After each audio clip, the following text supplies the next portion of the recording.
Hello, welcome to the start of the Game of Rassilon Season 3. I am Ben Padden, the GM, and before we begin, it's just a couple of quick announcements I wanted to go over with you. Firstly, quick heads up, we will probably be starting pretty much every episode this season with a quick little bit of pre-waffle to get it out of the way. We don't want to put a break in the middle, we don't want to put it at the end where no one will hear it, so we will be putting it at the top of the episode. We will try to keep it quick, we don't want to bombard you with stuff, we know you want to get on with the show, so we're going to get through things very quickly. Firstly, we're doing a live show. Now, we know that you can't actually go anywhere because there's, a pandemic. But what we're doing instead is a live stream. Usually around this time of year, we would have done a live show at Gallifrey 1, the big Doctor Who convention here in Los Angeles. Unfortunately, because of COVID, Gallifrey 1 had to postpone to next year. We still want to do a live show, so we're going to do one. And what's more, it's going to be absolutely free. You'll be able to watch it at our YouTube channel on March 27th at 12 p.m. Pacific, 3 p.m. Eastern, and 8 p.m. GMT. Check you out. Real, genuine time travelers. If you want to go over to the YouTube channel, you can do that now. You can go to bit.ly/Rassilon YouTube. That's all one word, lowercase, bit.ly/Rassilon YouTube. Go over, subscribe to the channel, ring that bell so you get notifications. We will be releasing more information about the live show as we get closer to the date. But for now, mark your calendars. March 27th, 12 p.m. Pacific, 3 p.m. Eastern, 8 p.m. if you're in the UK. Also, we've launched a Patreon. It's something we've been wanting to do for a while. We started planning for it during Season 2, and we wanted to make sure that there was enough material on launch day. We have behind-the-screen content for most of the adventures of Season 2, including interviews with people like Dino Andrade, who played the Master during Season 2, and a first interview with Kate as she joined the crew. And there's going to be additional behind-the-screen stuff for upcoming adventures as they progress during Season 3. There'll be bonus one-shot adventures that will be run by other members of the team. And there'll also be a clean download, without us talking over it, of the Game of Rassilon theme tune. You'll be able to download that clean and have it as a ringtone, or just have it, listen to it. And I'll also be sitting down with Krassowski, who created that amazing theme tune, to talk about what went into making it. So that's going to be very exciting as well. All of that will be available to you for just $5 a month. We're only offering the one tier, and at that tier you get access to all of it. If you want to go ahead and support us, you can do so at patreon.com/RassilonPod. Thank you to everyone who follows us on social media. You can find us on Twitter, Instagram, Facebook. We are there as RassilonPod. And if you ever want to find out what we're up to immediately in the now, you can find it on the Patreon, or we will occasionally do posts at Adventures in Time and .space. That's the Game of Rassilon website, Adventures in Time and .space. Right, I've spent enough time waffling. Thank you for listening. We're going to crack on with the first episode of the first serial of Season 3 of the Game of Rassilon. Let's take it away.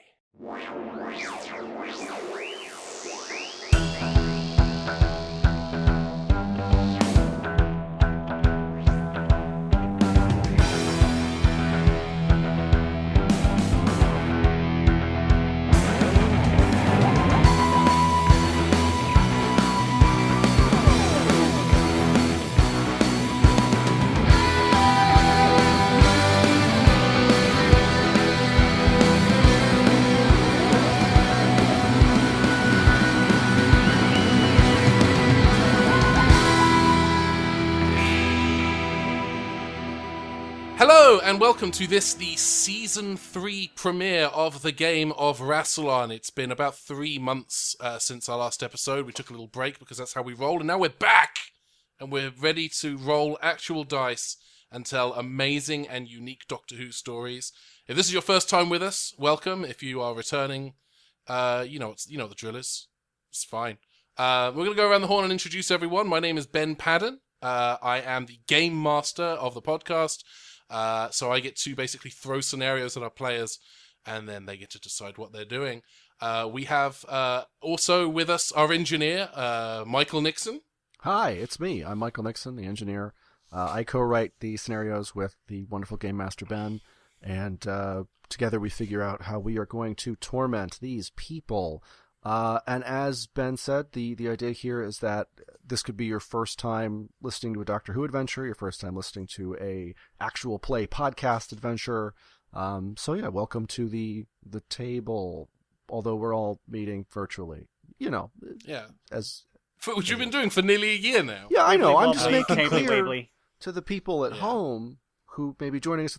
Every episode could be somebody's first episode. Is what I'm So we should do this every. Okay, the good note. We should do this every episode. Let's introduce our players and. Should we start with our doctor or with our companions? How do we want to do this? You should roll a dice. No, I think you should start with the doctor.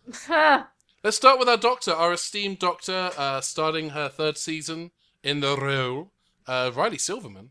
Hi, I was trying to decide if I was going to do this in character as a doctor or out of character as Riley. Or, further out of character as Florence. No. What? This whole time, Riley's been a fake person. Hi, I'm Riley Silverman, and this is my 3rd season playing the Doctor on the Game of Rassilon. And, so my Doctor is, for those of you who are newer to the show, my Doctor was kind of loosely inspired by... I'd say the 3 doctors that she's the most like is, of course, Kevorkian. And she's the 3 doctors that she most is like are Tom Baker, Peter Capaldi, and Jodie Whittaker. And I had initially, and I think we actually, I'm not wrong, am I? We actually started working on the show prior to when Jodie's first episode aired. Yeah, correctly? we haven't seen any Jodie yet because we started recording in mid 2018. Like I want to say around September of 2018. So we hadn't even seen a frame of Jodie as the Doctor yet. Yeah, I think we'd only had seen her pull her hood down, and that was about it. So, at least when I was involved. So it was hard to really use her as an impetus for my character sheet or inspiration for my character sheet. But so I modeled my character off of the 4th Doctor's character sheet, and then we added some stuff to it. But just to give a general vague idea, we haven't numbered my Doctor. I am some amalgamous future incarnation of the Doctor that we haven't really defined. Although, according to Chibnall, we could also be some distant past Doctor if we wanted to, but we're not doing that. Which would have been the show gave us such an opportunity at the end of the season to have changed our entire history, but we didn't take it. But yeah, so just a real quick rundown. I've rambled a lot already. My Doctor has a very 90s aesthetic to her, and that's indicative of the fact that when her TARDIS when she first regenerated, her TARDIS crashed in the 1990s, and she had to rebuild it from parts she could find then, so that's kind of just stuck with her and imprinted upon her. So she's very, Space Buns, Doc Martens, skater skirt, black tights kind of Doctor. And I addressed this at the beginning of the show in season 1, but it hasn't been brought up again in a while, is that as those who know me or know of me already know that I am a transgender woman, and we've never officially declared it canon or not that this is a trans incarnation of the Doctor, and I kind of like it that way, but I don't like to say one way or the other because I think it's important for people who want to have the Doctor be trans to be able to have that, but I also don't want to have to get into the nitty-gritty of what does it mean if one incarnation of a character has dysphoria when other incarnations have not, and there's a lot to unpack there. But the way we've been playing the show is as if I, Riley Silverman, the real-life, living, breathing person, was cast to play the Doctor on a show, which is what happened. So, if I was cast to play the Doctor on the BBC series Doctor Who, I would play it as myself, and that's who I would be. And so that's how we're playing it on this as well. So, my Doctor looks like me, she sounds like me, and she does what I think is a passable British accent. It's not effective, it's not very good, but I also cannot abide an American accent in my Doctor, so I try my best. But I think that it is definitely the thing that if I was playing the Doctor on a TV show would get the most hate mail. I think it's not the fact that I'm trans, but the fact that my accent sounds like I'm in that movie Wild Mountain Time or something like that. So perfect. Amazing. And joining Riley's Doctor, we have 2 companions. We have... I'll let Dan just introduce his companion, Dan Peck, also joining us for the start of his 3rd season. Yes, hello. I am Dan. I play Travis Killian, this Doctor's OG companion. He is a librarian from New Jersey in 1998 who then found himself whisked away to a life of space travel, time travel, and adventure, including to parallel universes. He now has an upgraded digital brain. Go back and listen to the past 2 seasons if you want more of an explanation for that, because I don't have it's fun to listen to describe it right now. Yeah. And he's a happy-go-lucky. He's seen some things, but he's still a happy-go-lucky 24-year-old who loves traveling with the Doctor more than anything else in the world. And I love playing with all of you, so there's a bit of a symmetry to that. Oh, that's very nice of you. Thank you. And I also want to point out for those who are not the 5 of us recording right now that Dan is wearing a T-shirt of the 13th Doctor's Rainbow Stripe. So yes, I did that for you because you're the only people who can see me. I should have put my scarf on, but it's not that chilly in here, and also I don't want to. And our other companion, who joined us midway-ish through season 2, is Kate Lay. That's right. Thank you, one and all. I would like to accept this award. Kate, just what? Kate, we're not giving you a award right now. We're just telling you. Yes, as you realized all now, I'm not the OG companion, but I am the new G, the 5G companion. She's the new hotness. Dan's the old and busted. Kate's the new hotness. Yeah, Carrie. It's very true. I am your favorite chaotic neutral. I will absolutely not make any choices that make any sense. Yeah. But it will always be a good time. So Yeah. that's what I'm here for. Kate, I'll give you chaotic good. I think you've been chaotic good. Oh, chaotic good? Okay, I'll totally take chaotic good. I was gonna just leave it at chaotic neutral because the chaos is the main point of all of this. I guess I think chaotic neutral. I think of like Philippa Giorgio on Discovery, and I don't think that Kate falls into that. I think like No. Yes. Yeah. Okay. That's fair. She loves chicken nuggies. She is a chaotic good. She has no idea what she's doing, but she will always act first. And that's really all you need to know about Carrie. I think the finer details we don't really have to get into. That's really the essence of my role playing when it comes to her. She's from a little bit more like contemporaneous, like Burbank 2019, right? Yes, absolutely. Yeah. The more current it can be, she's gonna fit that in, but not too current. Not. This is totally pre-pandemic mindset. Mm-hmm. Yes, canonically, you were picked up beginning of November 2019 by the Doctor. Right. So you also have not seen The Rise of Skywalker. Though you are I have not. a large Star Wars fan. Or Season 2 of The Mandalorian. Or Season 2 of or the finale of Season 1 of The Mando. Or the final season of... I missed the Lego Star Wars special that happened this year. The final season of Clone Wars. That's right, Clone Wars. Clone Wars happened this year too. Mm-hmm. You guys also. Carrie Tiger finally King. Understands Travis's struggle. But the good news is, no, she doesn't. Star Wars Squadron. Because she's ignorant to it. Like her phone isn't updated to like 2020 times. As like we haven't made that canon yet, so she's still ignorant to like the new Star Wars. There is no new Star Wars. Meanwhile, the Doctor is like, "Oh, you guys, you've got to watch The Acolyte. It's just like the best. It just takes the franchise in a whole different direction." And Leslie Headland is just we finally get to touch stellar. the High Republic. The High Republic. Yeah. So get high with the High Republic. Oh, well, the books alone. I mean, our friend Cavan Scott, who's written about me quite a few times, has actually written some stuff about that as well, and it's very good. Anyway, Okay, so is everyone ready to roll? Yeah, I had my iced tea. All right. Okay. And introducing Carrie at the end makes the most sense because the beginning of this adventure picks up from it's my dream. A choice that Carrie made, and we join the crew of the TARDIS as the TARDIS rocks from side to side. The time rotor at the center of the console churning up and down with a speed neither Travis nor Carrie have seen before. The familiar wheezing, groaning of the engines ramping up in speed and intensity, and the Doctor moves around the console, pressing buttons, pulling levers, hitting switches. This is her latest attempt to fulfill Carrie's absolutely bonkers request and land the TARDIS in the middle of Toontown. And given the amount of smoke now rising from the center of the TARDIS console, it is not going terribly well. Doctor, I'm going to have you do a space-time navigation roll. We've not done one of these before. This is you piloting the TARDIS, and I need you to give me ingenuity plus technology, please. Okay, and do I get any sorts of, like, technically adept or Time Lord or any sorts of bonuses?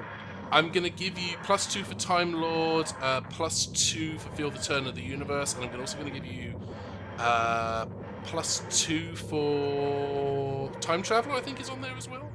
Okay, yeah. So that's going to be +6. That is on there. +6. Okay, so that's... Okay, just as a heads up, my base is a 17 to begin this That's roll. pretty good. So let's just go ahead and see how that goes. Oh my god! To start the show off, I just rolled double sixes. Yeah! So that brings us to, I believe, a 29? 29? 12? 29 is... Yeah. 29 is great. It does. It better unfortunately- be. Are you kidding me? it's- If it's not 29 is- great, we is- might as well quit the show now. 29 is very good. Unfortunately, that does not pass the roll on this particular check. Sparks and flames rise up from parts of the TARDIS console. Unfortunately, it's physically impossible for you to pass this roll. We didn't write the game. Oh, you know what?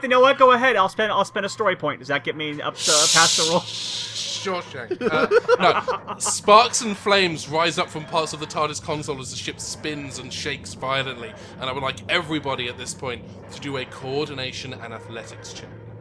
I really thought season 3 we wouldn't start every episode with a coordination and athletics check. It's We're tradition. getting out of the way early.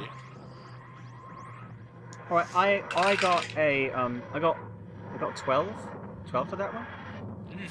11. Eesh. 7. Oh! Oh. Okay. The Doctor and Travis, Live. you are both going to take 1 hit to your coordination. Oh, I would like to wow. spend a story point to avoid that, please. The Doctor is going to take 1 hit to her coordination. Okay. Carrie, you are going to take 1 hit to coordination and 1 hit to strength.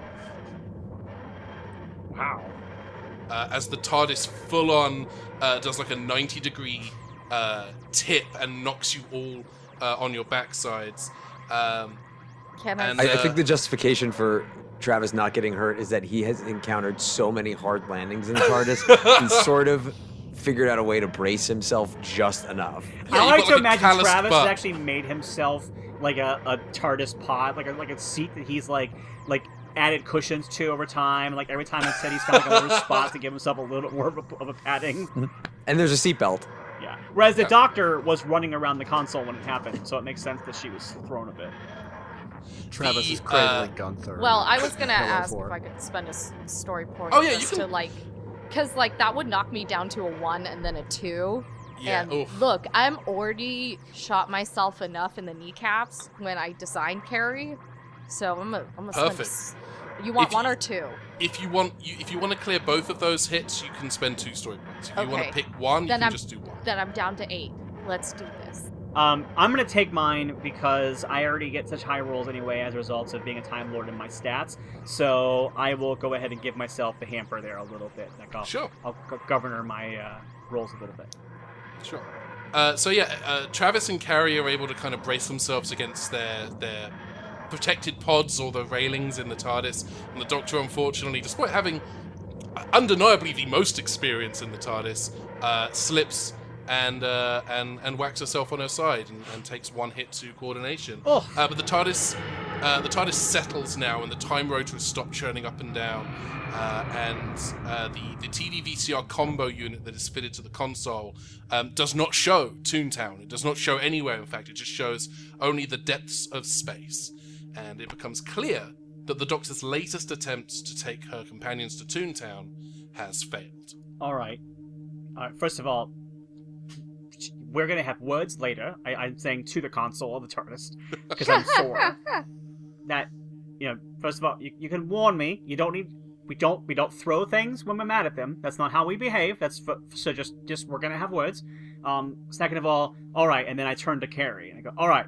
So we have tried several things. I did try to take us to Disneyland, but they are closed for some reason. And then I did try to take us to the symphony where they recorded all of the original music that was recorded for Looney Tunes. But they were not as. They had a stricter dress code than I thought they would, and I apologize for that, for not checking ahead of time. I'm trying to think of what else happened. I wish I had thought of a list of things the Doctor has tried, 'cause this would have been, I'm trying to improvise it, and all I've had is orchestra and the Disney thing. Because I also have one that I want to pitch to you guys as an actual episode, so I don't want to say it out loud and have it not be something we can use from on. Alright, so we tried the orchestra, and then we also okay, there was I will admit that I understand why you were aggravated when I went to the Apple Music offices and said, it's Toontown, and you thought you didn't appreciate the pun. And I understand. I get it. I get why that was like a bit of a bait and switch, so I apologize for that. And then, of course... It was nice listening to those Beatles songs, though. Yeah, it was great. I mean, all of them. Everyone playing at one time. Yeah, it was good. You know what, Travis? You make a good point. It was definitely better to separate them out as different songs and listen to them one by one instead of... You know, by the way, fun fact, I actually went to a timeline where there weren't any Beatles, and there was just one guy who played all the songs himself. Anyway, as when was that? Oh, yesterday. Anyway, thank you, Dan. I realized that as I almost, like, didn't know how to answer, and then I realized what you were setting me up for, and I was like, oh my god, the timing, bam, bam, cool. Alright, and then, of course, I... personally thought the Rock and Roll Hall of Fame was awesome. I think that was great. Cleveland does rock, indeed. In fact, turns out they just changed their team name. Anyway, I learned that from my system. But, Carrie, I have to admit this, and I don't like saying it, but in all my years of traveling time and space, and it's been quite a bit, you, Carrie, have stumped me. And I don't know how to find what it is that you want. So I've come up with a solution. I am going to cut myself out as the middle woman, the midpoint here, because, you know what, the TARDIS has not thrown me that hard since the first time I became a woman. So I will let you know that I think that whatever I'm doing right now is not working. And I've heard a quote that is a little bit misunderstanding of mental health, but it does state the foolishness of doing the same thing over and over again and trying different results. So here's what we're going to do. Carrie Vu, I have never been stumped before, and I admit that I'm wrong, and so I will bring you over. Come here. Come on over to the console. I get to drive it By myself. Well, no. How dare? But it's a little complicated, but it's less that you're going to drive it, and more that I'm no longer going to drive it. It's going to drive itself, but it's going to drive itself based on you. So here's what Yeah, really, because it seems complicated when I say it, and I know what's happening. So, here, and she opens up a panel on the console. If you've never seen her open before, and what it is she kind of like pulls out this almost like Cerebro style helmet that she like hands to you, and is like, if you're okay with it, I would like it if you would put this on your head. Don't worry, it's been it's clean in there, it's fine, it sanitizes, and it does and yeah, yep, that's it. Yeah, so now that's what it is. Kate has just pulled out an Eeyore pillow. So instead of being, I'm retconning it, and instead of being a Cerebro style helmet, it is a giant cushiony thing that has these elaborate donkey ears that hang down. Yeah, this wasn't the original hardware, but why wouldn't you if you had the opportunity, right? So I put it in there. Disney stores were very popular in the 90s. It makes perfect sense. Yeah, Travis, I appreciate the commentary, Travis. Thank you. I am Travis. By the way, if you've ever gone to play at Disney's arcade, you should before they're gone. So spoilers. Sorry. I can't remember what those things were called. The Disney Disney. Essentially, their attempt to be like Discovery Zone, where they had like a Disney it was only like one, and anyway. Oh, it was called an Adventure Zone, I think. No, it was Game its own Zone? thing. No, it was its own. Well, GameWorks was owned by Sega, but Disney had like a mall location place that was like a party spot. Oh no, I don't remember this. I just remember the 90s Disney store. So then I basically, she puts that on you, and then she opens up a little console panel that in previous versions of this TARDIS had this weird jelly substance you could put your fingers into. She doesn't have that. Instead, she pulls out, that was more for the people wwho know this show to know what I'm referring to. Yeah. But she pulls out, instead she actually has little gloves that also match your helmet. It looks like she's hardwired these gloves. Michael has a pitch. Can they be power gloves? Yes. I will say Is power glove a little only bit one late. hand? A little bit late in the timeline. They did do left and right That hand. is more Ooh. mid '80s, but I'm thinking maybe there was a leftover. I think box. one is I don't know. one of those, and the other one is just an isotoner that has had like gator clips attached to it. So it's like very much Ooh. her just trying to like make so because I don't think they made lefty power gloves, but yeah. So she puts those on and then she's like, "All right, Carrie, I want you to this device is a psychic circuit. Your brain is connected directly to the heart of my TARDIS, and I want you to just let go of all conscious thought, and I want you to just zoom in as hard as you can on the idea of what Toontown means to you, and like that nugget of personal desire for where you want to go, and let the TARDIS figure it out. Because I am done." And then the TARDIS, and then the Doctor walks away and like cracks open a Diet Dr. Pepper and just like sits down in a chair and like is like and she's having a break because she's like, "I have tried so hard and I've lost, so the two of you can talk it out." And then she sits down and she just relaxes. Amazing. I love it so much. Now I'll let you play this out with the GM instead of me. Yeah, Carrie. I have a question. I'm technically inept. Is this gonna go haywire? It is not. All I want you to... So, describe to me what Carrie is thinking of when Carrie thinks about Toontown and what Toontown is. What is Carrie picturing in her mind right now? Right. The weight of this actual pillow on my head is You can take the pillow helping. off. Oh, it is No, open. I'm actually loving it. No, there. Goodbye. It just melted. Goodbye. Therapeutic. Goodbye. You know what just happened It was that therapeutic. you said that and the pillow went, "Oh bother," and got off your head because it felt unwanted and sad. It was literally a sad sack. It was. Oh. Anyway, I'll see you guys later. Thanks for having me on the Cool. show. I It's appreciate been a it. pleasure. Blessings. So as Carrie's sitting there, she's ruminating and trying to empty her mind, and focus on what the Doctor is asking her. And I would say for somebody who is just always pistons firing, it's very difficult to get that quiet inside her brain. But she tries to focus hard because she doesn't really want to get whiplash again, because that was pretty horrible. I had to spend 2 story points for that, okay? Don't have very many.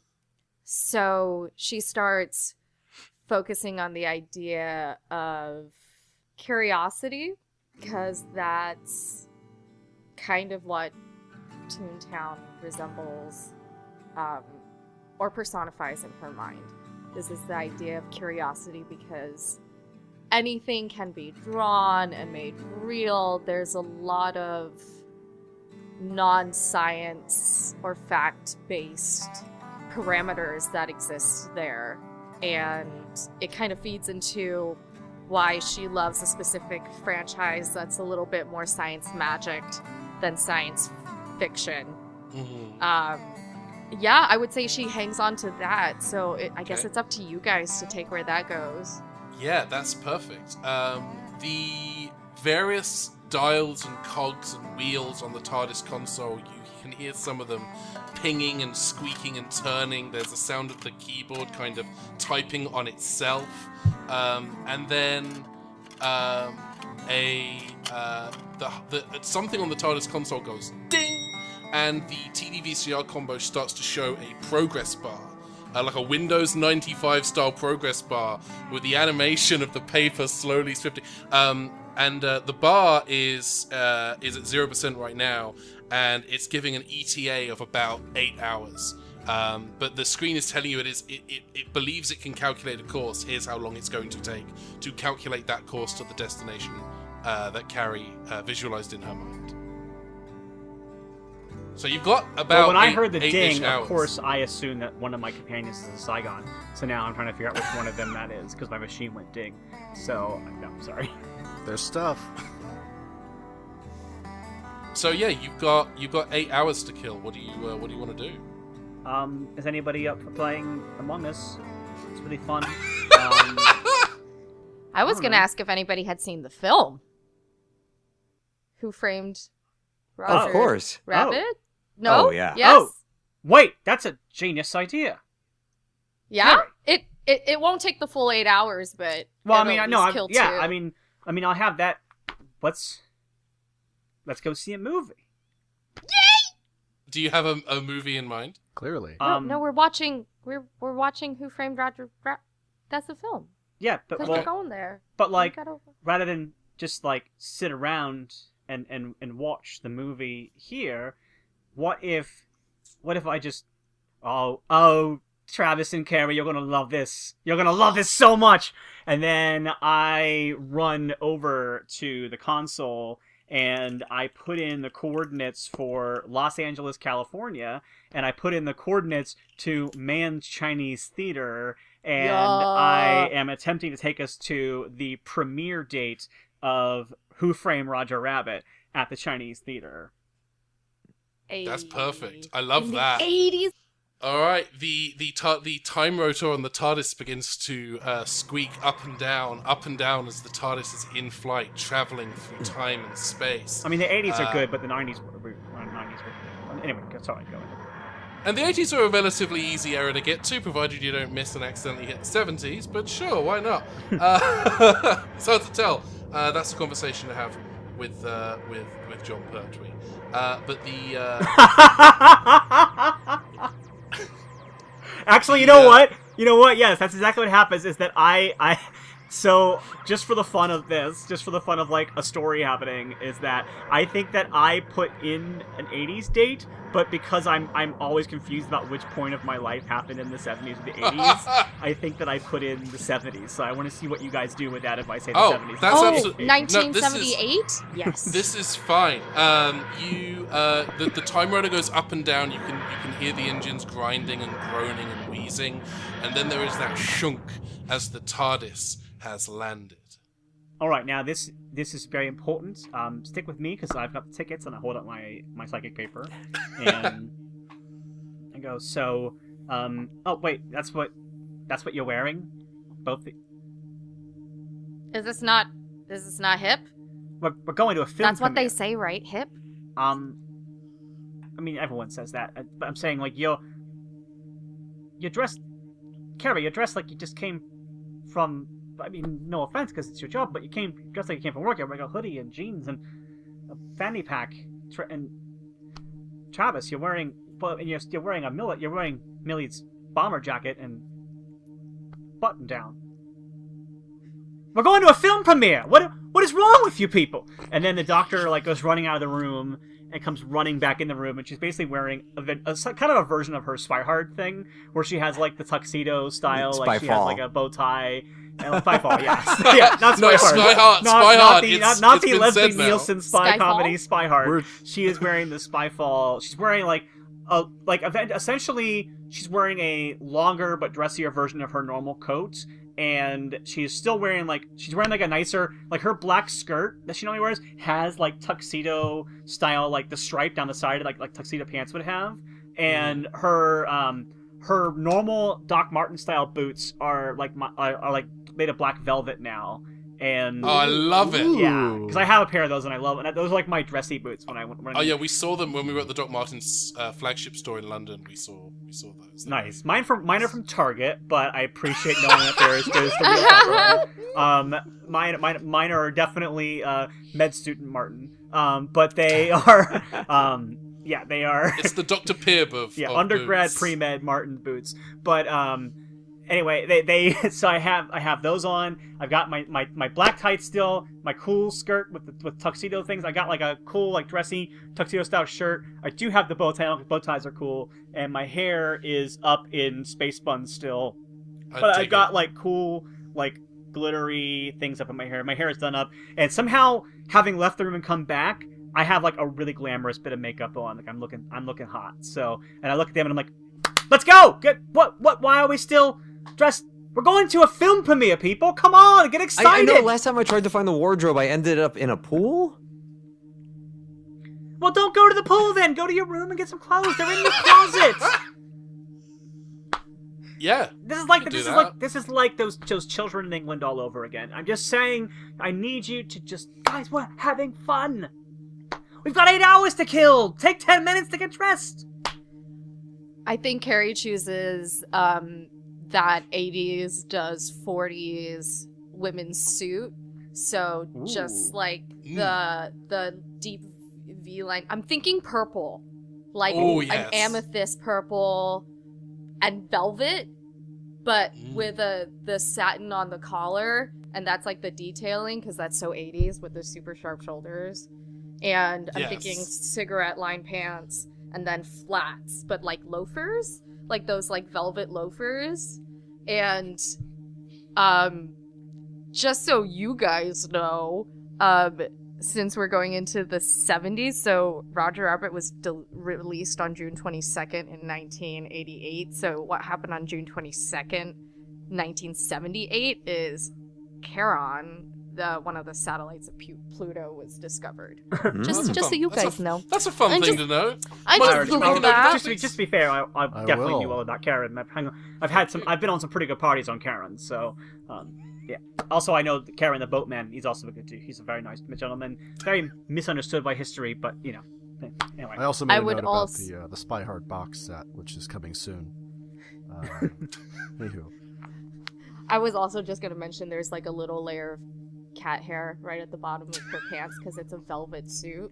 Nice. And there's now 2 cats, so it's definitely. Oh, the doctor definitely has a lint brush on board that she's helping you with. While we're waiting for Travis, you know, men always take longer to get ready, so.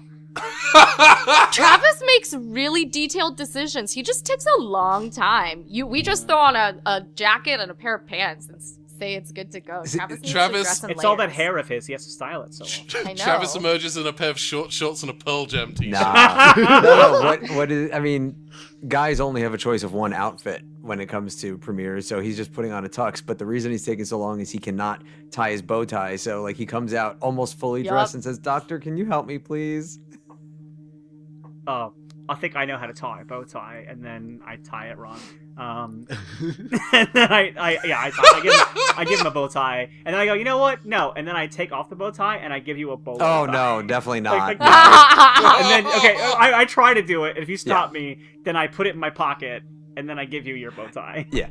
Just wear it loose, Travis. It makes you look like a shark, not a sheep. No, okay? I think Travis would actually like the opportunity to, because presumably the TARDIS made this, so this is a bespoke tuxedo. So I think he's actually like feeling kind of confident in it because it fits so well.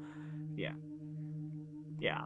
I think that my jacket, my coat, like where like my coat normally has like the clockwork like gears and stuff in it, I think it still has something kind of like that, but it's like those like crushed velvet designs that are in a coat, but it's like black on black. It's not blatantly obvious. Yeah.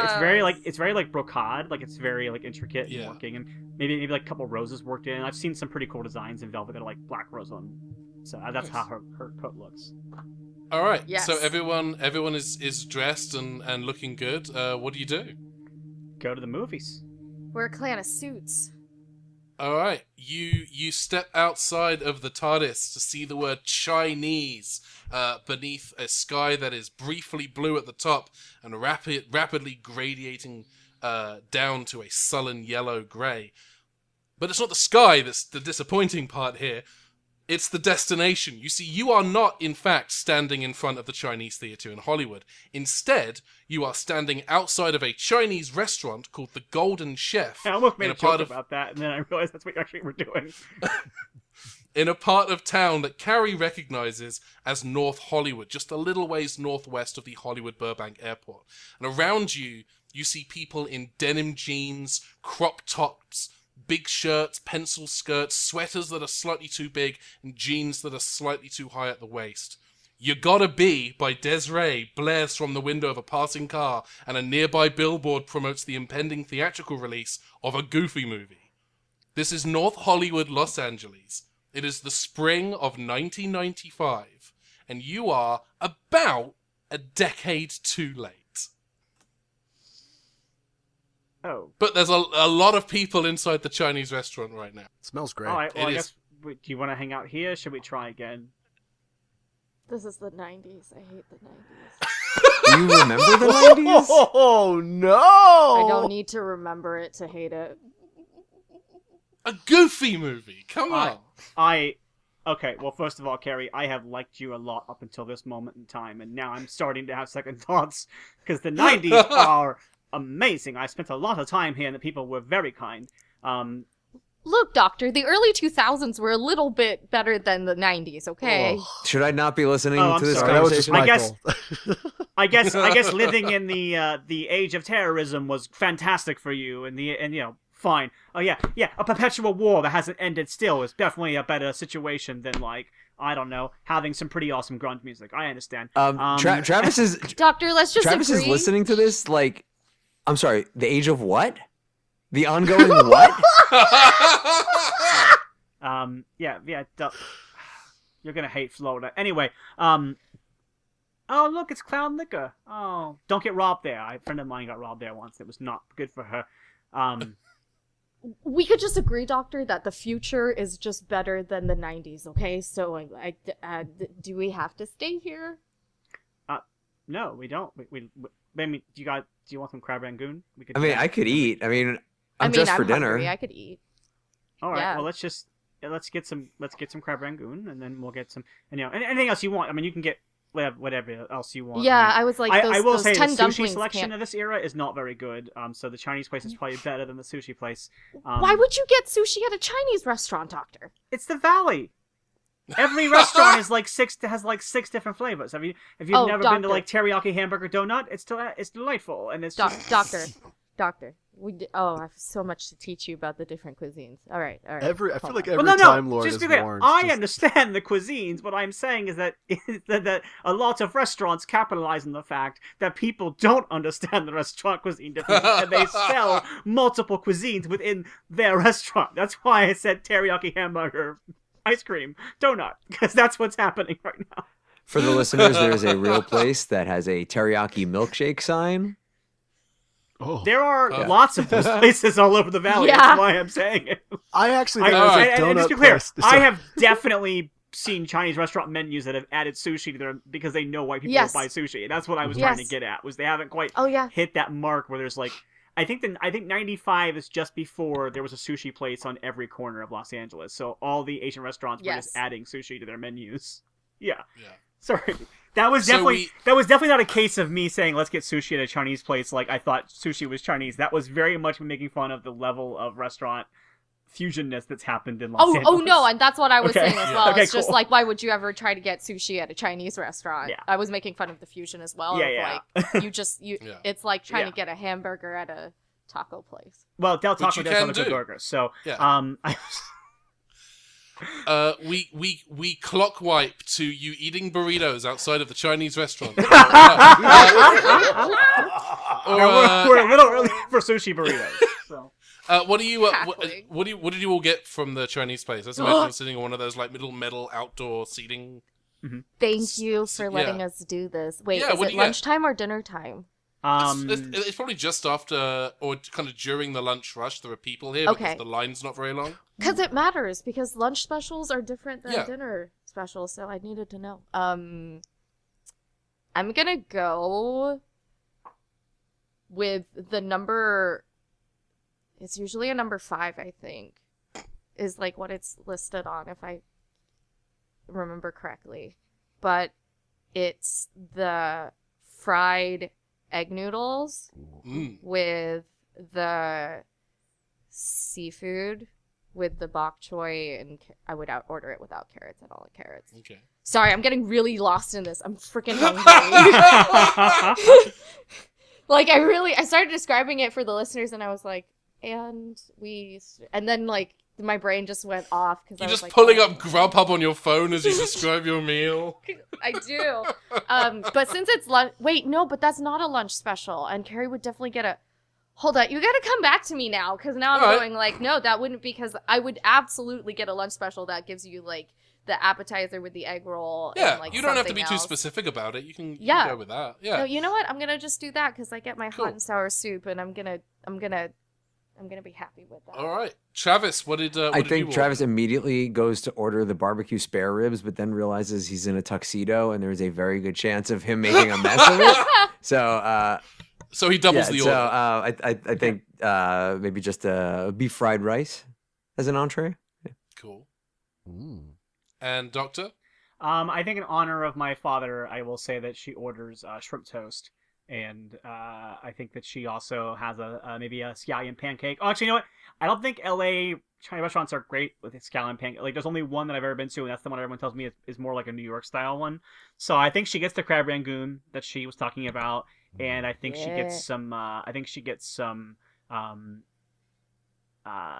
Let's say some sweet and sour soup, or hot and sour soup.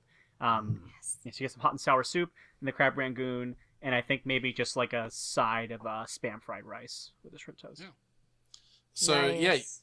you are sitting on sitting around a slightly wobbly round metal outdoor seating table with styrofoam containers full of your respective foodstuffs. Yeah.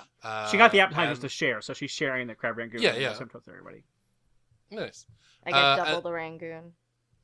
And as you are sitting down to eat, there is a sound, distant at first, and it grows into cacophony so immense it can be heard throughout the valley. And you see it coming from the northwest, screaming through the sky, a flying saucer adorned with neon lights, like something out of a bad 50s sci-fi movie. It whizzes past at high speeds, heading southeast, chugging and spitting and screaming with power. For a moment, it looks like it might be able to avoid crashing into the ground as it begins to lift up again, and the three of you, along with the other patrons at the restaurant, watch as the flying saucer begins to ascend into the sky again. But it's in the wrong place at the wrong time, whizzing overhead Burbank Airport just as a FedEx plane is coming in for a landing. The saucer swerves, narrowly avoiding a collision. But it's a maneuver that costs it some flight integrity. The ship tries to straighten out and regain some lift, but it's too late. The engines hack and wheeze their last, and the saucer heads on a collision course eastward. Then there is an almighty crash as the ship makes its final, fatal crash landing in a construction site just south of the airport. Would the construction site happen to be building the future home of an electronics store? It would, in fact, be the future home of an electronics store, yes. Oh, I get it. I feel like... Yes! I feel like it washed over us all at different times. Like, Dan was the first to immediately Watching get it cascade was like, Yeah, Dan was the first to get it, and then I felt me get it, and then I was making Ben laugh because I was laughing, and then it came over to Kate. Oh my god, that was so great how that worked, how that washed I'm over all almost certainly going to have to re-record this after the fact, but yeah. it was please so don't. great watching it ping like a pinball. For the listeners at home who don't live since we have a significant number of United Kingdom listeners, there is an electronics store in LA called Fry's, and each of their locations has some really weird aspect to it. Like one looks like a Egyptian temple, like a pyramid sort of thing, and there's one in Burbank that looks like a UFO has crashed into the front of the building, and that is like just. I should point out, it is not a local chain. In other states, they don't have gimmicks. They're just regular electronics stores.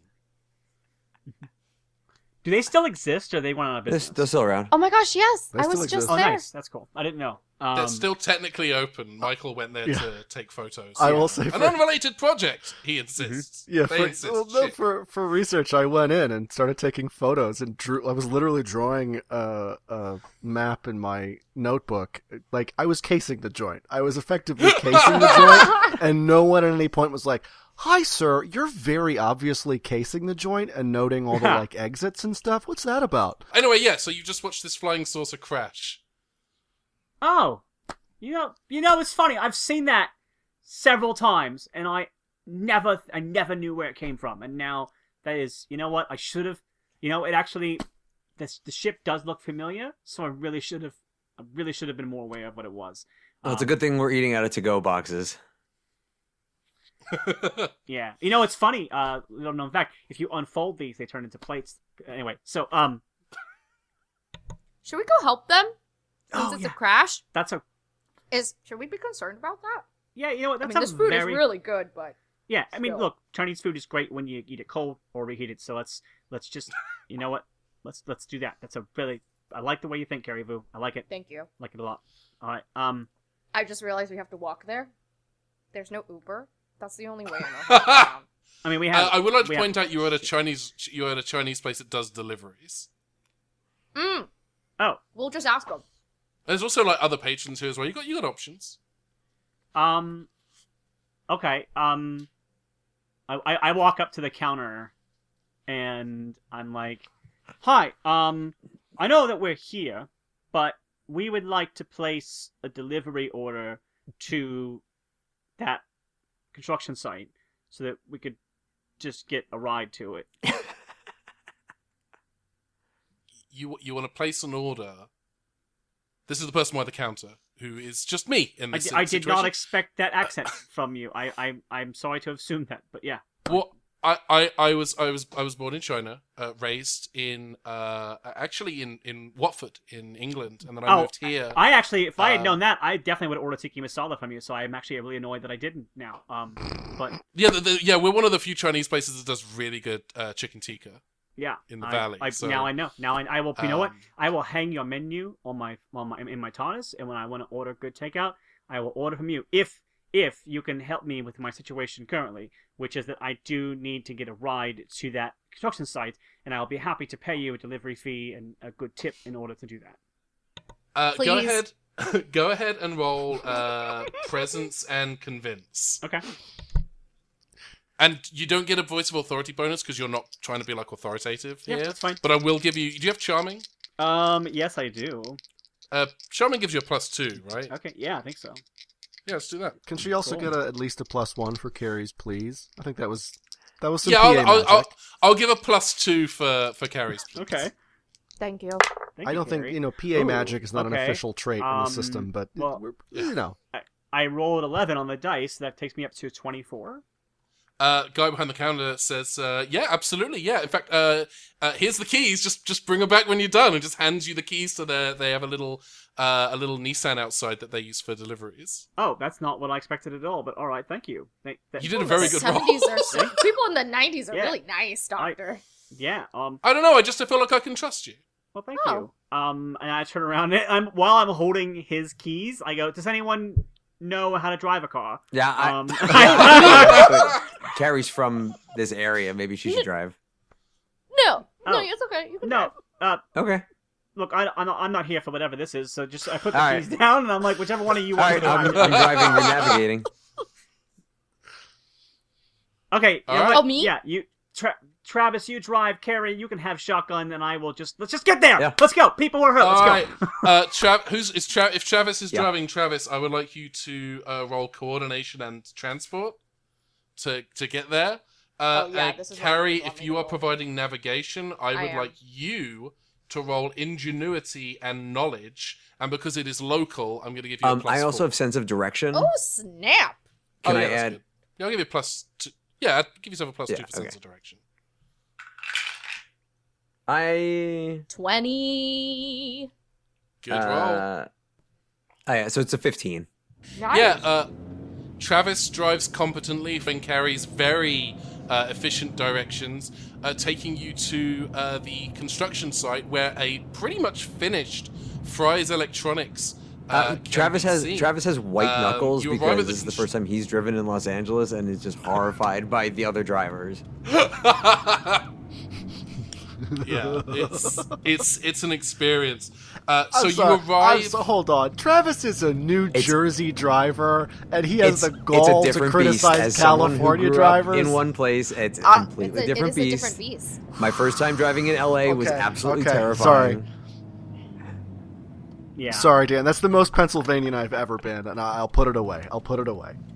It's weird because the Ohio driver in me, like, when I go back and drive in Ohio again, I get a lot of anxiety. It's like the reverse the anxieties that I had when I was in that. Like here, it's like the selfishness of the driving, and like in Ohio, it's like it's a different kind of. It's like a Midwest selfishness versus a Southern California selfishness. But and also like California, it's also just like the sheer mass of people on the road. So if one person does something awful, it ruins everybody around them. But yeah. But Travis being from New Jersey makes me feel like someone's going, "Hey, I'm walking here. All right. You arrive at the construction site and you can see through the kind of canvas-covered construction fencing surrounding the edges of the property. There's a large, blocky building with a vaguely Art Deco motif on the front that would probably be ready to welcome customers, were it not for the flying saucer jutting out of the front, thick green smoke wafting out of the rear exhaust ports. Despite taking a UFO to the face, however, the actual damage to the building appears to be minimal, and there's a Fry's-branded delivery truck also parked around the side of the building that you can see.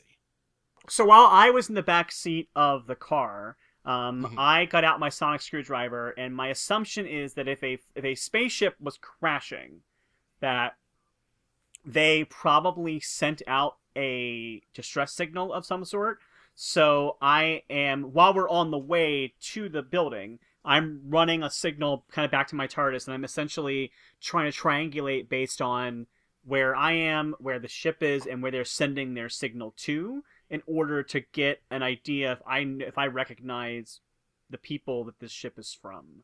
Because I would either have it from, like, Feel the Turn of the Universe, or Time Lord, or just, like, it might be something that's in the TARDIS database, or something that I could, like, recognize. Because it feels like that's a possibility. I love that, yeah. I'm not going to have you do any rolls just yet, or do any kind of story point spend. I'm going to tell you this. Right now, you are not picking up at any kind of distress signal. Okay. Well, they seem fine. Let's just go. Okay. All right, thanks everyone for listening to the first serial. No, they're we'll just be back parking. next. All right. I'm parking here. I'm parking here. Oh, Sorry, we were doing a driving test. well, I think you failed. I'm gonna say that. Just take that red marker out and just put an X on that one. Yeah, jeez. Parking. The entire property is that everything's finished being built, but it is surrounded by a kind of a mesh construction fence covered in that kind of the blue canvas that they sometimes put over construction fences. All right. All right. Everyone, just put on your official faces. You look very official. And she points to Carrie. I want your sternness. I want your stern face. I see your okay, that you're I'm still gonna eat noodles. Okay. While I Well, you know what? I do think that we should probably put the food. First of all, I do think it was a bit rude to have been eating in that nice young man's car, because he did offer it up to us, and I think that we clearly didn't get to eat our lunch. we should. Well, you know what, Carrie? I bet the aliens would like to eat their lunch too, and sometimes bad things happen. But we definitely should probably take it. There's a very nice car wash nearby in North Hollywood. That's very presidential themed at this point in time. Will one day be movie themed, but for now it's presidential themed, and we should take it there when we're done, because they anyway. We sorry. That was a very real Dr. Red. I liked it. Yeah. Yeah. So Carrie, I'm just saying, like, it undercuts just. You know what? Fine. You know what? You're such an authoritative figure. I'll put it down. I'll you're leave such an it here. authoritative figure. You're like, I'm not even gonna stop eating. You can let me in while I eat my dinner. Whatever works for you and your character. No, she, like, aggressively puts down the noodles. And then she's like, now see a stain and on like the carpet. sneaks a crab rangoon into her pocket. Like, because they give you one with the lunch, so she sneaks the one in the pocket and then puts the egg roll on the other one. I don't know where you're getting the crab rangoon lunch at, but I want to go to that place. All right. No, you get like the lunch bundle, and they give you like 2 appetizers, like an egg roll. Travis has to turn and nice. This is say, delightful. "If you two don't stop, I will turn this car right around."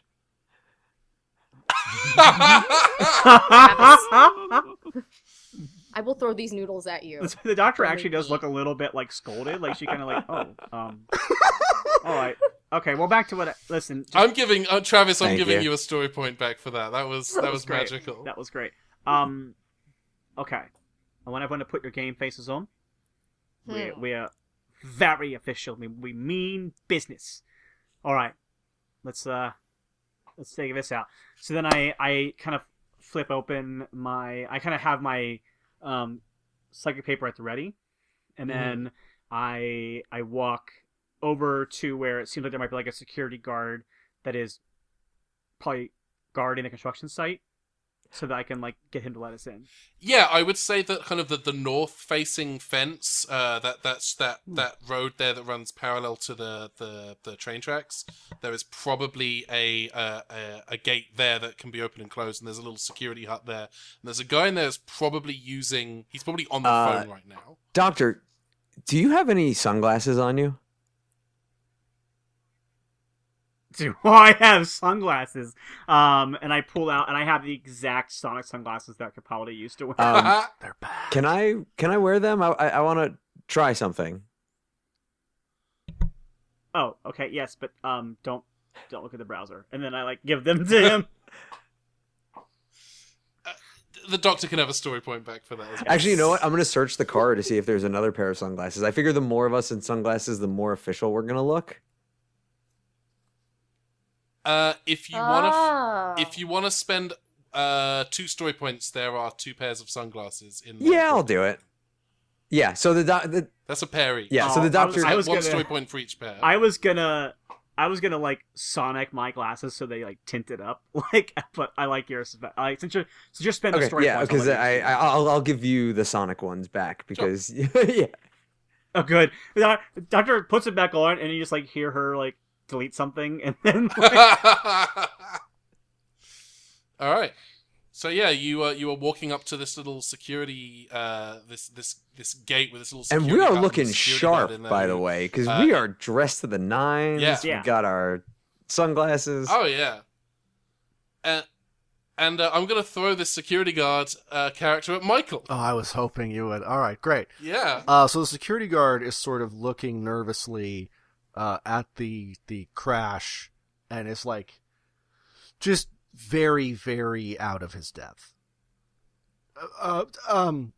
Hello. wait, sir. Do you see this? It's incredible. Sir, we need you to calm down, sir. We are here to take care of this, sir. See, we're agents from, and like Carrie pulls out her like phone. And, Whoa. like, just starts because it's the 90s, so she's like, see, like that there. See, that's our credentials. Okay. Oh wow. I need you to let us in right now. Yeah, I Right was gonna now. And the doctor like looks at her psychic paper and just folds up, puts it back in her pocket. Like, it's like, oh, if that works, I guess it works. absolutely. And Carrie has voice of authority, which I definitely Nice. think she's gonna use in this. I Yeah. just love that. That was great. I like that the doctor was like ready to do her normal trick, and then Carrie like just like beat her to it and, with like regular tech, with like what is now to us mundane technology, but to them would seem like out of the nowhere. So like it's like 10 years later technology. So she's like, oh, I guess I don't need to.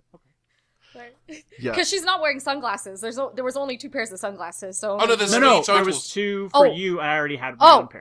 Got it. Yeah. Got it. Never mind. But yes, still. Yeah. You look really cool. I'm just gonna say. Oh yeah, no, You look real cool. I was just trying to play it off super, super cool. Of like, this guy doesn't know what this is.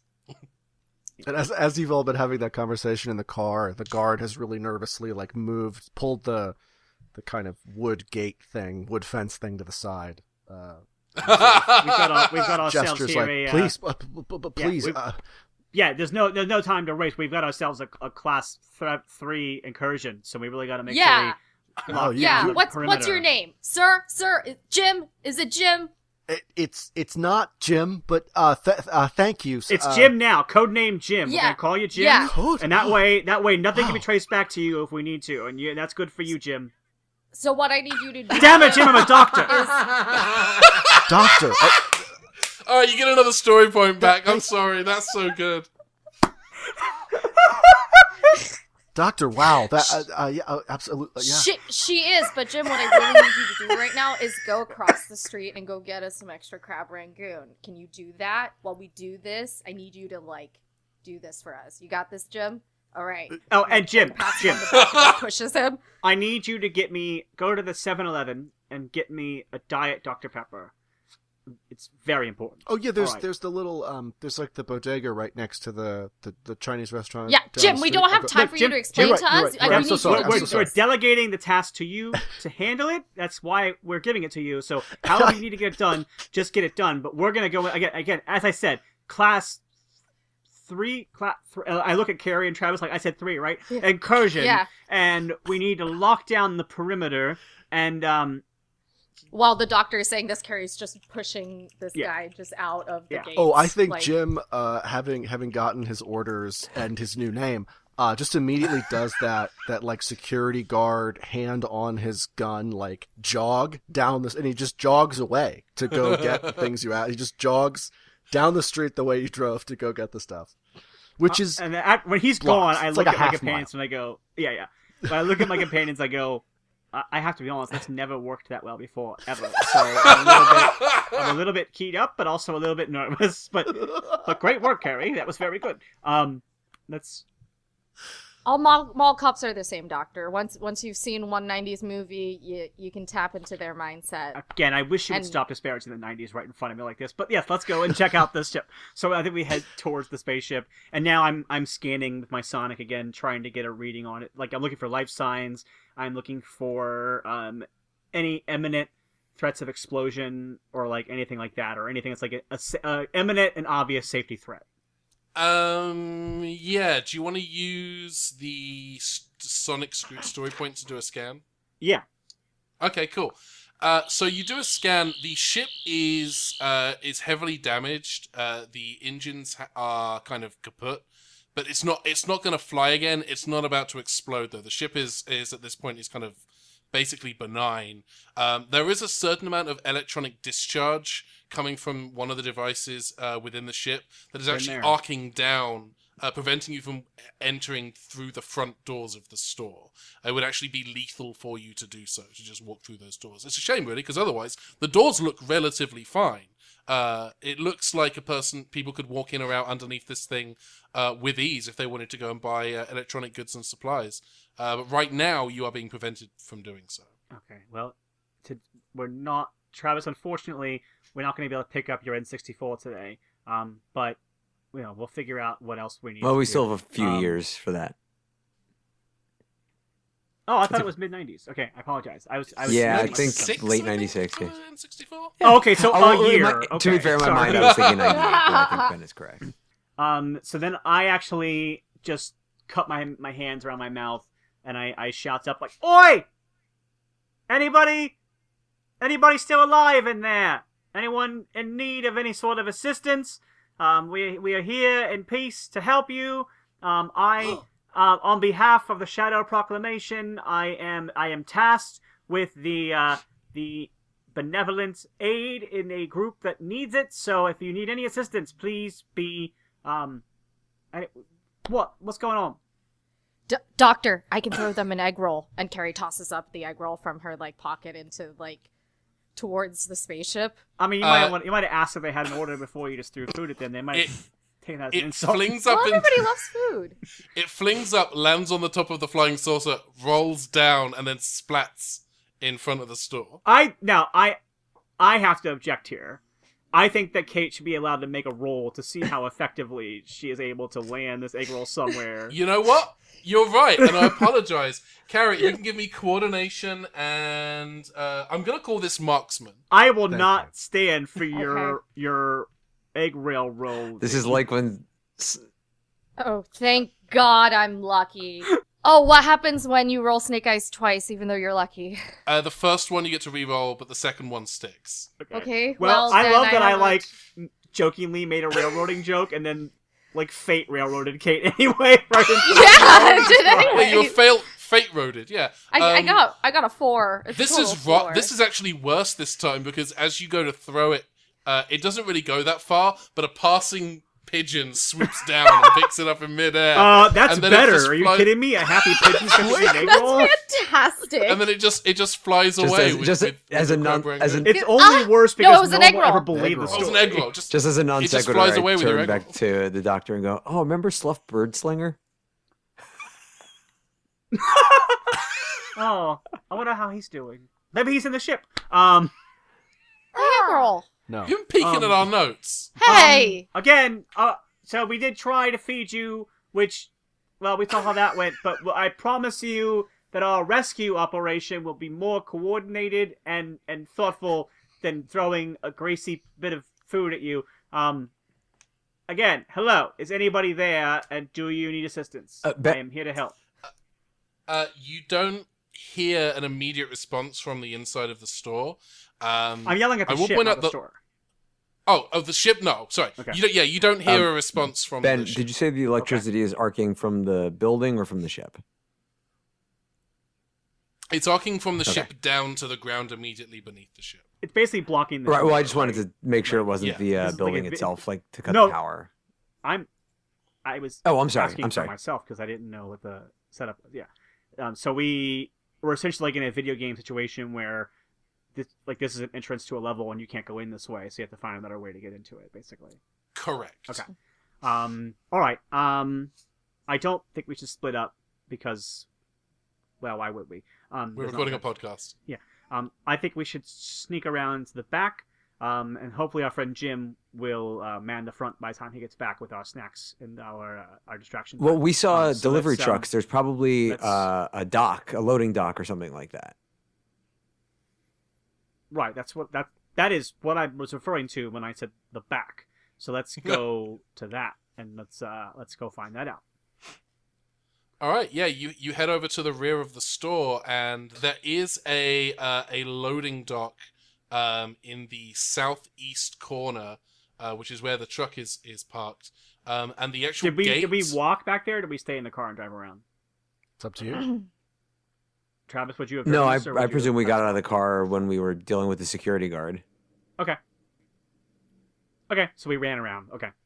Yeah, so you find the loading dock, and there is a gate, and it is down, but it's not closed all the way. There is a little gap underneath, about a foot in height. Thank you for this. I have sent the team a map. Yeah, I asked about the car only because I wanted to know, in case it matters later, where the car is located. So if we have to run to the car, we know if it's in the back or the front of the building. Okay. And I'm really glad that I know where office supplies are in case I want to buy some printer toner later. So, in case you need to, I don't know, Macaulay Culkin a solution. You know where some things may be. Amazing. Also, I have no idea what the camera situation is like in '95, but I cannot imagine it was very robust. Yeah. Okay. So, I think we go around back to the loading dock. All right. Yeah, you head to the loading dock, and you see the gate of the loading dock is almost entirely closed. It's not closed all the way. It's like a foot shy of actually connecting with the ground, so it's not fully closed. All right. Do either of you have those kind of bones that can be like softened so you can like slide underneath that? Is that like a thing? I'm looking by your faces that is not a thing that you can do. Oh, you were asking the humans. No. Okay. Yeah. I can. You know what? Clearly, I've been traveling space a lot, and yeah. Okay. All right. Should we try to see if we can grab this gate and just push it up? Like maybe it's not locked. Maybe it was being put down when the thing attacked, and they don't know. Or the thing crashed, and we don't know. Isn't Travis like a Terminator now, and he can just muscle it up by himself? No. I'm good at like technology. I'm still like my body so is you still don't me. have telekinesis? No, I wish I did. Oh, that would have been cool. Yeah, it's I know. more of like a computer war tennis shoe situation. Okay, so we got to work for this. Okay, all right, that's fine. Travis, I do have to ask you. You are not a Terminator, right? Because you have to tell me. To ask you. No, otherwise it's entrapment. As far as I know, no. Okay. All right. If I find So out, what are we doing? If I find out that you're a Terminator, I will be very cross with you. All right. I mean, I have done a lot of time traveling, obviously, but That's true. And you do get naked for Strictly some reason, so I don't clothed. understand why. Yeah. Luckily. Sorry. All right. So then the three of us, I think, are gonna try to like at least. I don't know. I'm not going to dictate what the others do with their characters, but the doctor walks over and is trying to push it up and hoping that her party will also push it up with her. oh yeah, Travis is following too. So I like the idea of Oh, you yeah. guys not doing it, and she's like pushing it, and you guys are like, "That's not going to work." So then she just looks like a fool. All right. So are the three of us able to push this gate up? I would like all of you to give me strength and athletics, please. Okay. That's a big got a old 13. 9. I got a 13. 9. 13. I got a Whitaker. 10. Oh boy. It's rough. You are able to kind of pry it open a little bit. You're able to get it another foot off of the ground, and then the entire mechanism jams. And no matter how hard you push, you cannot, or push or pull, in fact, you can't seem to get the gate to move any further than where it is. All right. It should be high enough for us to get in, right? That's what I was saying. Is it high enough for us to slide underneath it? Yeah, you could probably both fit. You will say both, like there's only two of you. I mean, there's only like Kate's arm right now. Yeah. But yeah, all three of you could easily fit underneath this thing. There's enough room for you to kind of. There is enough room for you to kind of fit underneath through this door now. All right. All right. So yeah, I think I slide underneath the door. All right. Yep. And then I go, oh, this is a good jacket too, and I like dust off my jacket. Yeah. Oh, you are there's now. some sauce on. How did I get sauce on? All right. Yeah, you're now in slightly dusty tuxedos and a velvet suit as you get up off the ground, and because you're now in kind of the loading dock. There are pallets and boxes, all shrink wrapped, full of various electronic supplies and equipment of various different shapes and sizes, all waiting to be unloaded. There is a forklift truck, and then there is the large gate that is all the way open that leads onto the store floor proper. All right. Well, I'm just going to call this right now. If it comes to this, my money is on Carrie driving the forklift. Let's Yes. But let's just go into the store for now. Let's see if all these folks are alive, if they're hurt, and what we can do about that. So then, head into the store. Is there right. a flashlight like nearby? Like a loading dock might have like a fire extinguisher and like those sorts of things. There's almost certainly going to be like an earthquake preparedness kit nearby with flashlights and so on. Yeah, I'm gonna grab the flashlight. Cool. I'm gonna add my crank flashlight to that flashlight. Yeah. Finds. Do it. Yeah. So 2 of you now have flashlights. And you walk into the store interior, which is this dimly lit, vast space filled with shelves, all stocked with the latest and greatest in cutting-edge 1995 technology. Gadgets, equipment, gear, wires, plugs, and parts. The ceiling is a freshly painted Admiral Blue, and the floors are a pearl white linoleum with nary a footprint or scuff mark upon it. This is a store that is almost ready to open. But it's empty. There's nobody here, not even a security guard on duty inside of the store. The place seems to be deserted, and yet you cannot help but feel that you are not alone. I like that it's both a construction site that still has fencing and canvas set up, but is also a fully stocked store that's getting ready to open. Oh, look at that! That's the TV that I use in my... I think a lot of the electronics you're seeing lying around, you've seen pieces of similar models inside my TARDIS. I was gonna say Carrie's hand gets tired from the hand crank, and she realizes there's a flashlight on her phone. And I don't know why I didn't make that choice earlier. So she won't change it up. Also, just a point of order: you don't have to continually crank the flashlight, and you crank it a few times. Yeah, I know it's like a little bit right. No, but I just realized for her and my sake, I could just turn on the flashlight on the phone, and A, it would be brighter, B, less work. So I don't know what my brain pictured it as being like a Jack in the Box, like shh, someone else is here. Quickly, turn on the flashlight. Yeah, right? Carrie, actually, I would recommend going back to the flashlight you grabbed, because you don't want to flash too much future technology around. So that's about 15 years past this time frame. Oh, okay, I guess. Oh, man, I really didn't want to get this carpal tunnel going, but all right. Again, that's not really... Here, and then I do a doctory thing and scan it with my sonic so that the light just turns on, like the way I would with a phone or All right. So you can see from where you are, you can see the front of this UFO where it's crashed into the front of the store, and a certain amount of rock and debris kind of underneath it. Yeah. And you can see fully exposed, even though the light's quite dim, you can just make out the cockpit, where the front of the cockpit has slid open, and there is no one inside of the ship. Okay. Can I make a roll my sonic to scan for life signs in the building aside from the 3 of us? Yeah, you can absolutely do that. That would am I be that is going to be ingenuity and technology. Okay. Okay. That, without anything else added to it, that's a 15. Okay, 15. For 15, I will tell you there are 2 humanoid, organic life forms present in this building right now. Okay, I'm gonna move towards whatever signal I'm getting from that. Okay. Sorry.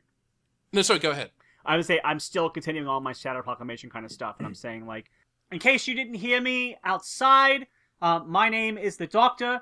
I am authorized by the Shadow Proclamation to offer assistance to sentient species that are in need of aid. I should note this is a sovereign world that technology predates intergalactic travel, so there is a delicate level of discretion that we need to follow here. But the most important thing is that you are healthy and safe, and I am here to offer you assistance. Please respond to my calls for aid if you are able to. You don't hear any response, but you are following the tracker on the Sonic. Okay. And you can. How are you? Is it just gonna like? Is the light gonna get brighter, or is it like beeping or chirruping as it gets closer? Are we talking like the Flesh and Stone style proximity detection where it's beeping, or how are we doing this? So the way I have always kind of imagined the Sonic working, especially on Modern Who, is that it's almost like a psychic interface. Mm-hmm. Like that's why, like the Doctor will just like turn it and look at it, and like it's like Yeah. it was like reading somehow, even though like it's just a flashing light. So I always imagine that it's almost as if like the Doctor can see a screen that we don't see because it's like being projected into her mind. Yeah.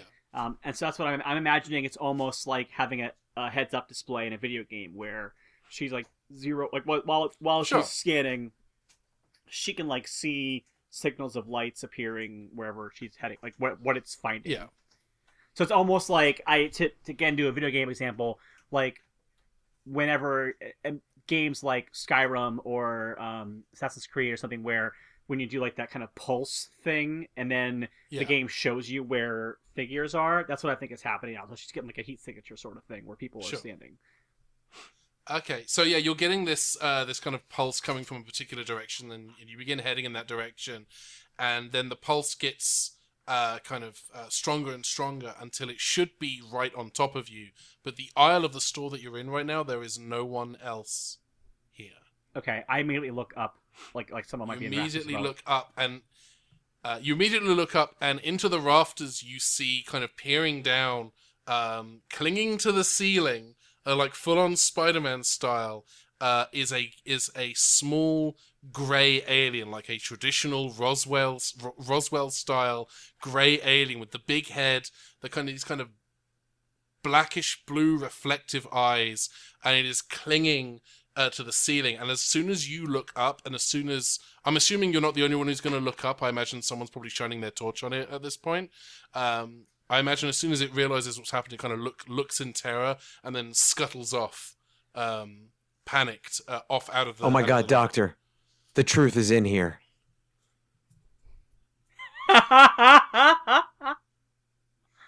It's a bleeping alive alien. We don't mean any harm to you. We're here to help you. We are friends.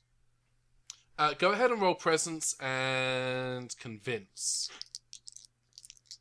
Okay. And I'll give you charming as well, because you're charming. Well, thank you. Would anyone else like to add anything at this point? One got cocked as it rolled out of the tray, so I'm gonna re-roll it. Okay, and that's a worse roll, but I abide by my decision, so that's a 16 total. 16, okay. Does anyone else want to do anything on top of that? I'm not going to say whether that will help or hinder at this point. But... Oh yeah, I'll roll it. Wait a second. I don't think there's anything I can do that would necessarily help. So. I'm gonna roll. I'm gonna spend one story point since I got so many extra at this point. I'm gonna spend one to maybe reflect the fact that maybe it's taken this long for the translation circuit to kick in. So that maybe everything I've been saying so far, it hasn't been able to understand me, so it's just heard like a strange language calling out to it. But maybe like help you has clicked in somehow, and that you are in control of how that is received. But I think like maybe this is the moment. So I'm spending the story point to reflect like this is the moment where the alien is starting to hear me or understand me. I do like that, yeah, and I think with that role, Michael, I'm gonna hand this specific grey alien to you. Okay. Okay, hand it with care because they're very fragile. I think this Gray having realized your intent, moves back in sort of towards the light. Is a better way of putting that. And then kind of calmly drops from the rafters, sort of under the top of the shelf, and still having the higher ground, obviously the rules of engagement. So yeah, this gray kind of crouches down and is like, Doctor, you say you're the doctor? You can help us? Yes, I saw your ship crashed, and I'm just trying to help you however I can. Please, my co-pilot, they're hurt. If you could help provide medical assistance before they get here. We don't have much time. How can I provide them assistance before they're here? Oh no, my. Of course, and the gray is sorry. Gonna... So they need help, but then somebody else is coming. I misunderstood the yes.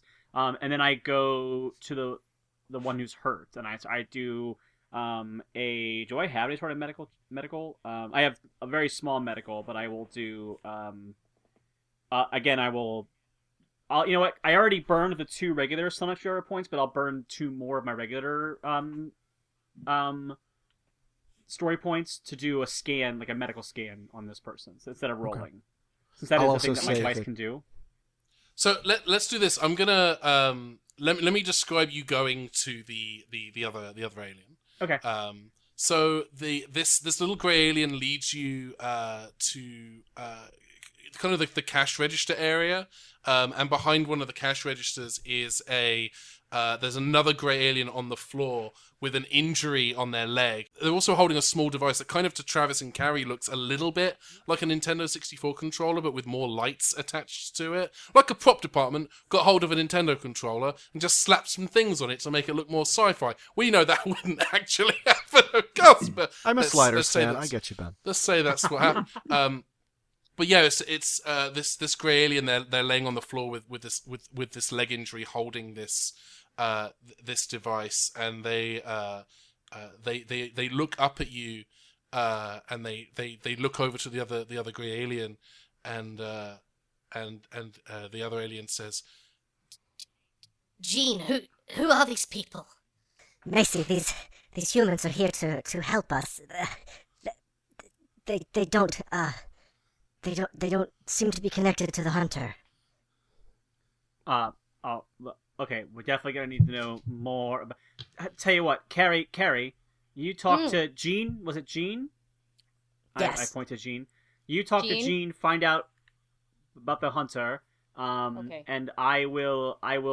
Travis and I will see if we can help Macy here. Travis, I might need you to run through some databases in that brain of yours to see if you can detect who the species is and learn about their anatomy and how to help them medically while I scan to look for what the damage is.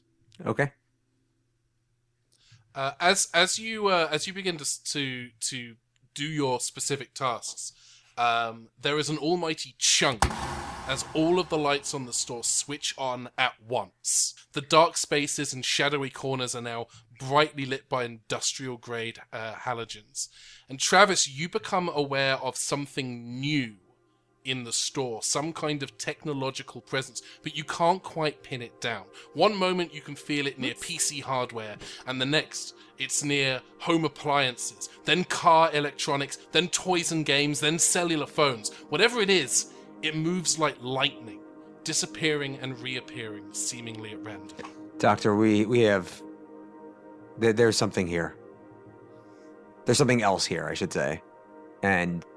So only Travis noticed that?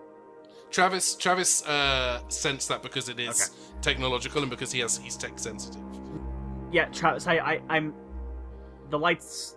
Something else going on. The lights came on, but this person... This alien is very, very hurt, and we need to get them taken care of so that if something is threatening, we can... Yeah, but I think if we can move them safely to somewhere that's a little more protected, we might need to do that, because I'm getting a really bad feeling. Okay, let's, You're saying you got a bad feeling about this? Okay, Oh, yeah, okay, Ben, are those security gates that the actual store has in the checkout section, are those there?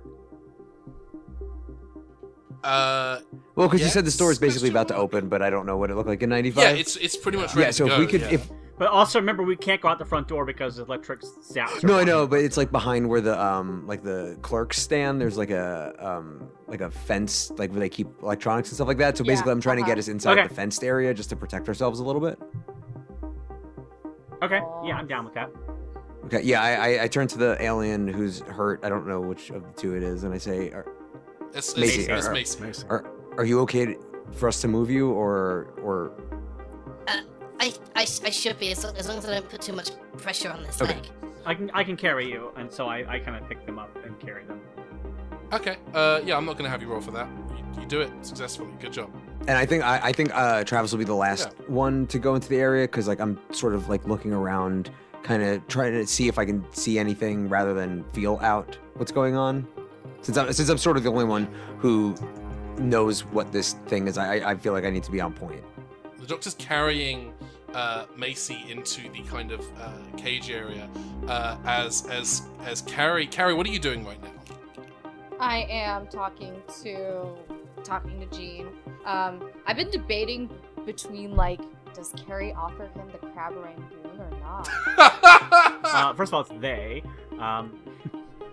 Oh, sorry, excuse me. They, proper pronouns, always. I think I'm gonna hold on to that crab rangoon for now.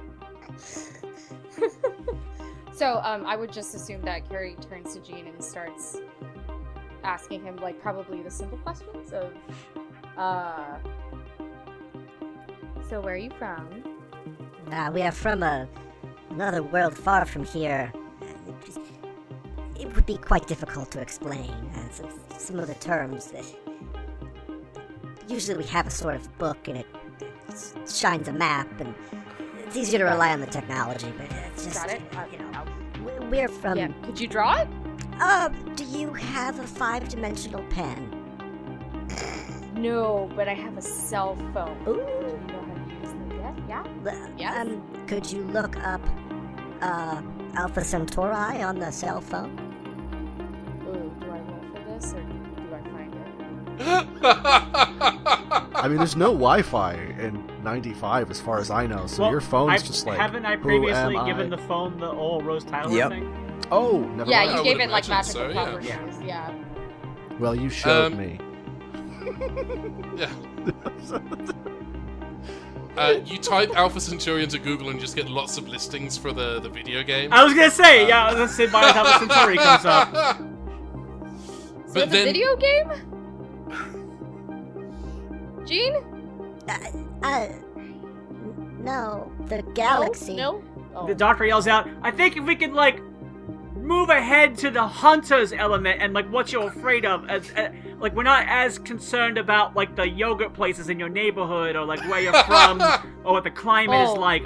You seem to be threatened by something, and so maybe, like, let's, like, focus our conversation on that, and then I go back to trying to help the Sorry, other this is, like, only my, like, 5th time doing this thing, so... You know, it's not just it's on both of you, really. I actually thought that that Jean would maybe be a little bit more urgent with the information they're providing. That's just anyway. I apologize. I'm in shock. I just crashed my spaceship into an electronics store. Yeah, let's get into that. Let's get into why. Anyway, I'm trying to help your friend, and then I go back to trying to help Macy's leg. Oh, you're right. We should probably. What she said. Yes, Gee, just give her as much information so we can get out of this blasted circuit city. Who's that? That's Macy. They're a lot. Oh! We're friends. They've got a really good point, though. There's a deadly machine that is hunting us across the galaxy on behalf of a madman, and Got it. They damaged our ship's power system. It's completely destroyed. We won't be able to leave, and Got it. I'm not sure if our people even received our distress signal. We may be Got it. alone here, but I guess the doctor's a very good point. The more imminent problem is of course the deadly machine with the built-in teleport system. Yeah. I was gonna ask you weaknesses. Any weaknesses? We gotta cut straight to the. No. No. It's I'm sorry. Did you just say teleport system? we should probably go over so we're not yelling as much to the sun. And so, I will say this actually quickly, Carrie, as you are talking to Jean, you see some movement in the corner of your eye, and I'm going to have you do, just very quickly, I would like you to do an awareness and coordination. Add those together. Let's do that. 11. Okay. As you see this movement in the corner of your eye, and you turn to look at what it is, and you just catch the briefest glimpse of this like silver silhouette as it leaps into the air and disappears, like a bad cut in an old sci-fi movie. Hey guys, when you see a Silver Surfer, is it a bad thing? oh, Yeah, it usually means Galactus is coming. it's found I mean, us. I think the context of teleportation, madman, Yeah, I'm gonna say bad. I'm gonna say bad. Also, that second film, I don't recommend seeing if you have the chance. Don't take it. Yeah. Okay, you were saying weaknesses? There were none, right? Oh. Jean? All we could do is hide, and now it knows where we are. It's found us. The Shining Death has found us. While this is happening, before we move on to the next plot beat, because simultaneous to this, I've been trying to help Macy. So can I? Yeah. I did do that check to see what's going on with them. Is there anything I can do to kind of like stabilize the leg or make sure that they're okay? Yeah, straight up, if you want to do ingenuity and medicine. Okay. Yeah, that's a good one for me. Is there anything in my... I don't think so, unless it's time traveler, but I don't think that would affect anything. Yeah, okay, cool. Oh, that was not great. That is only going to be a 12. 12. You're able to kind of stabilize Macy and get their leg back to to manage the pain, but they're still not able to really walk on it or put any pressure on it. So they are going to still kind of be a hindrance in terms of like moving quickly. Well, Macy, I'm afraid to let you know that if you try to walk away, you'll stumble. Alright, give. How many story points do you have right now? Are you full? I have 10 right now. Alright, put one back in your Sonic. Alright. Put one back in your Sonic. Put that in your Sonic. Alright, so my Sonic is full again. Cool. Alright. Macy looks at you and says, Between you and me, how does Jean seem to you? Do they seem okay?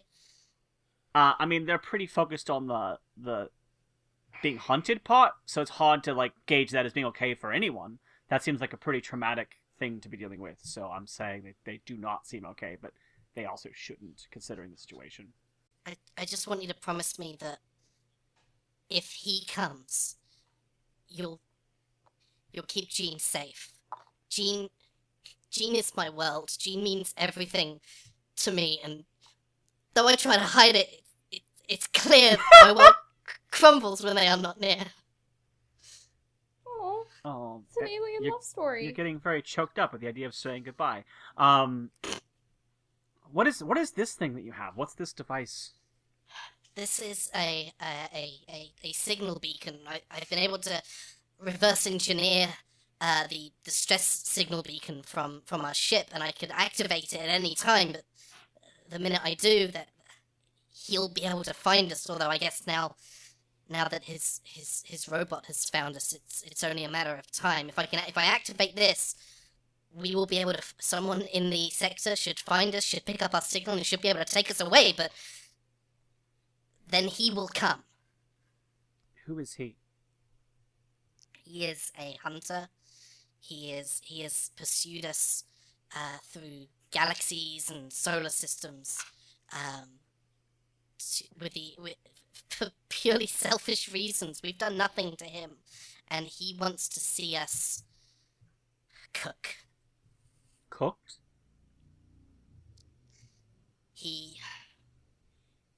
His name is Polydine of the Androgum, and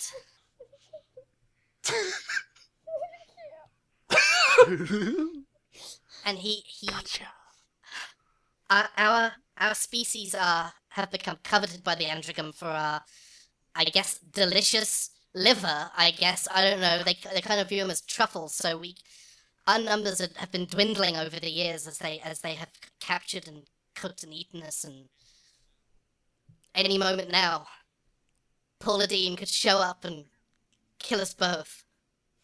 You're all in the kind of security cage area behind the checkouts. Okay, cool. All of you are there now as a group, and you are also aware now that there is this robot, this transporting robot that disappears and reappears in places out there in the store. What do you want to do right now?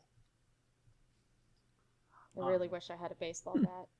There is a low rumbling coming from the south of the store, like something approaching the building. And then suddenly, as if on cue, every speaker in the sounds department begins playing a sound-alike of the final countdown that is frustratingly not quite close enough to the final countdown, as a very wide, extremely thin flying saucer slowly phases through the wall, doing no damage to the structure surrounding it. It comes to a stop.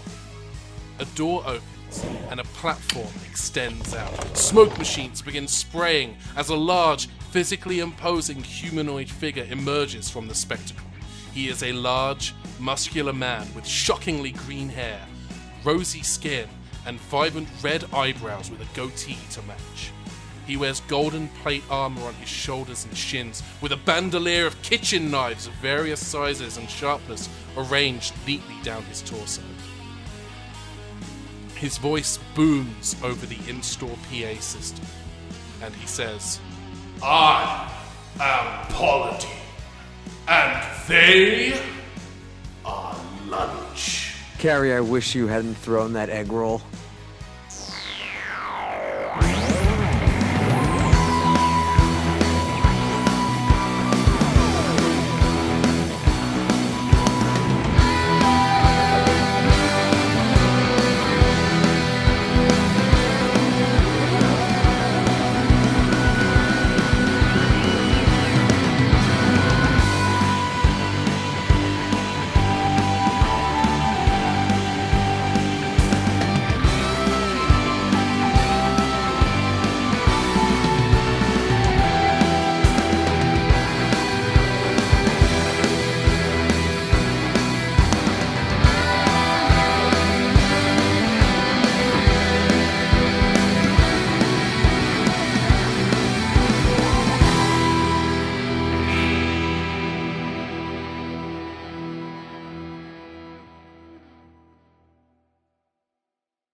As everyone is recovering from the reveal of the Big Bad's name for our story, for the folks at home, if you haven't seen The Two Doctors, and I can't recommend it, there is an alien species called the Androgum, who are super carnivorous monster people with incredible orange eyebrows. Enjoy. Oh my god! Oh, there's more. We're just getting started. What happens if the whole cast quits in the middle of a serial?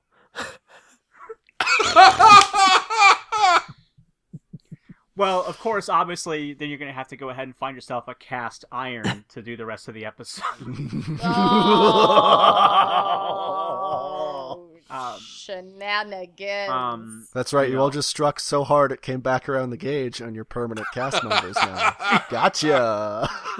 You can never leave. You can never leave. You can never leave. You can never leave. You can never leave. You can never leave. You can never leave. Can never leave. Can never leave. Can never leave. Can never leave.